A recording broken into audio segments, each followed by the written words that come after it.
I say all the time, like, if new parents who've just had a baby are going to get the lactation support that they need and deserve, the mental health that they need and deserve, and the PT pelvic floor support that they need and deserve. If we just had those three things happening post birth, we would have a whole Oh, different wow. world. We would live in a literal different world for Yes. the better, for the whole of our community and our society. Because we would be caring for the whole mother and the whole child, like, and not just little aspects of it. Why is breastfeeding such a central part of your work, and what do you wish more people understood about it?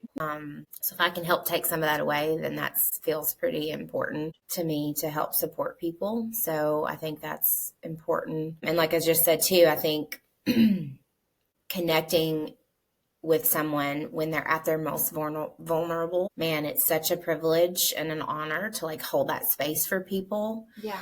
But it also, like, I find it to be so important to then connect them to those resources for mental health, for PT, for body work or acupuncture, or make sure they're seeing their pediatrician and make sure they're going to their, PCP or OB or midwife to check in on something that's going on that's going to help that whole body experience be. So it's a lot of connecting dots for people and helping provide those resources that's like bigger than the breastfeeding even, that I think is also as important. It's like the community aspect, and you can connect through just like the breastfeeding resource, and then there's so much more to it, and you've recreated a world for new moms. How do you help parents navigate the emotional and physical demands of early motherhood, especially when they feel like it's supposed to be natural and easy, like we mentioned before? I know that people do have big goals to breastfeed for 6 months, a year, 2 years. And then when you're in it and you're day 5 postpartum and you